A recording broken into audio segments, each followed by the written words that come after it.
Hi, good afternoon. This is Om Namah Shiva.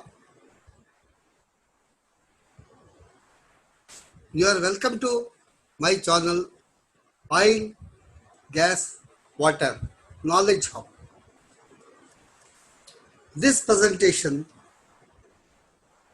on piping inspection engineers, fieldwork instructions. It is made with lot of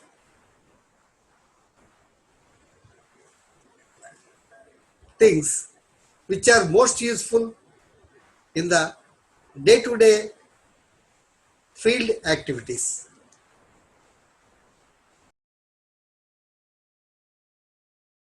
This is covered B31.3 process piping and other codes also. Okay, my friend, let's go. Hope that it is useful.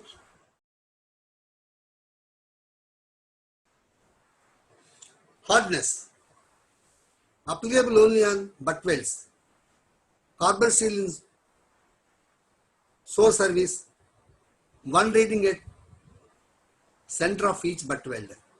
Low alloy steel, as per PWA3, one reading at center of each butt weld and one reading on HZ. Carbon steel in source service, hardness limits 200 HB or owner's procedure. LAS P4, 335 P11, 225 HB, 335 P22, 225 HB, 335 P9, 241 HB, A335, 5 chrome, 241 HB. So these are the hardness limits. It's not actually more than that.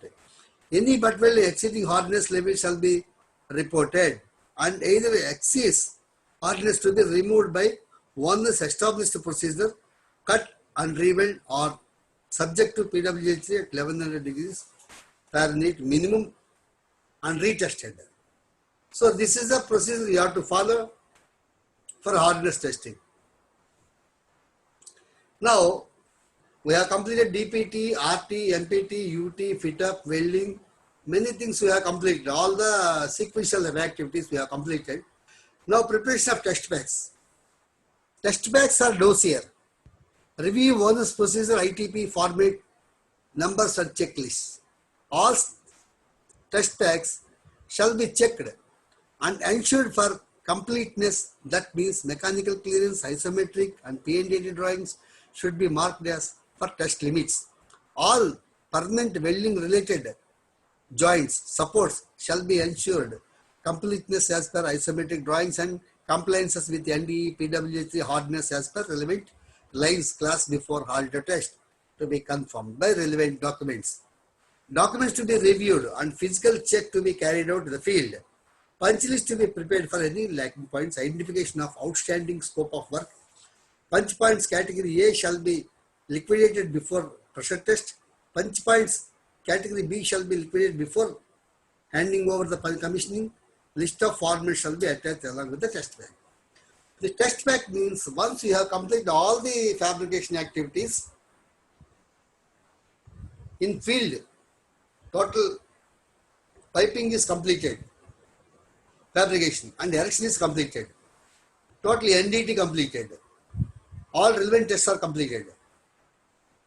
Then you have to go for pressure testing. Before going to pressure test, these checkpoints shall be checked and ensure that everything is ready. If anything lagging, you have to write the punch list. You know what is punch A, punch B, punch C.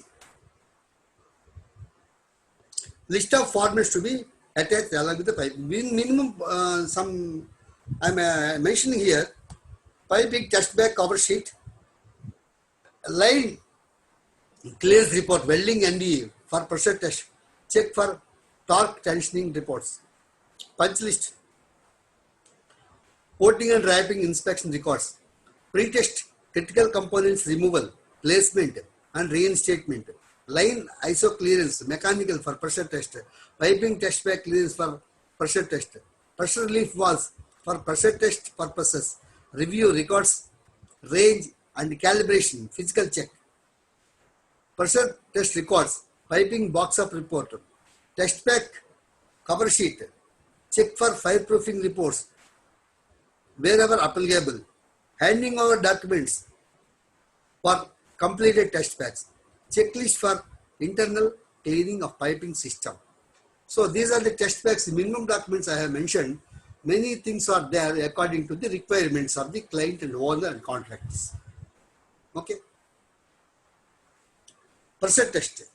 Once line is ready, everything is cleared, documents are satisfied, physical kinds are satisfied, punch lists are cleared, then class here, punch lists are cleared, then you have to go for pressure test. This pressure test reference document B31.3, para number 345, ASME 3 B31.1, para number 137, and owner's procedure specifications. You have to follow. Our Bible is owner's specification. But owner says, refer 31.3, then you have to go refer to 31.3, 345. As per B31.1 for power piping. Okay. So, ensure mechanical entity clearance is done. Category A punch points are liquidated. Ensure line is released for pressure test. Check P&ID and isometric drawing showing test limits and marked clearly and available with test pack. Confirm test procedure through LDT, line designation table. This test limit shall be marked with red. Okay, for easy identification I am telling. In case of stainless steel and test medium water, check chloride contents maximum 30 ppm or as per owner's procedure specification. Ensure one pressure gauge at high point of system and check gauge at low point of system is provided. That means two pressure gauges are required. One is at lower level, another one is at top level. Okay, pressure gauge ranges shall be 1.5 times to 4 times of test pressure. Refer ASME BPV code section 8 division A, para UG 102 class B. It is very clear. Pressure gauges shall be calibrated in accordance with ASME BPV section 8 division 2 at 1/510 satisfied. Calibration for 6 months intervals, which would then be required every 1 year. It is for maintenance purpose. I don't say this, but in construction field, for every hydro test, every pressure gauges, pressure recorders, temperature recorders shall be recalibrated for each and every test. Once test is completed, you should not use that for the next test because these long tests are there in construction field. Liquid test medium shall be introduced at the system of low point to avoid pocket formation. Vent at high point to be left open and not closed till the test medium flow from the outlet. Air must be removed before pressurization.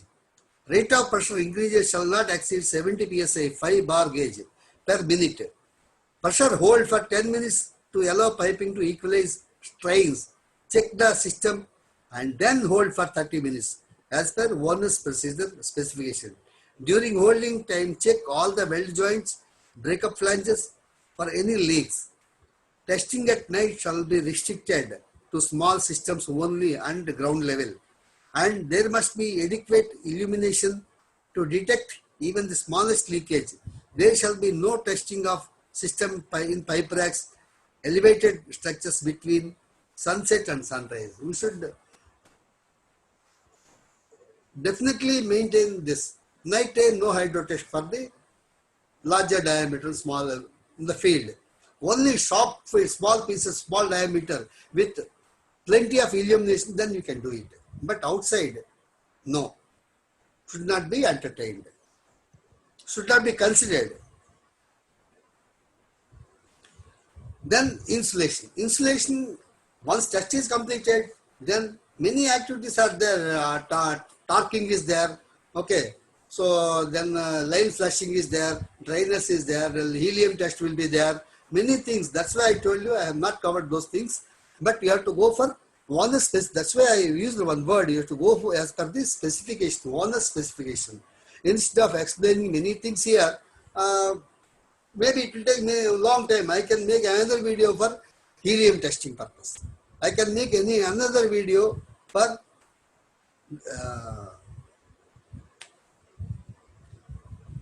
hydroblasting.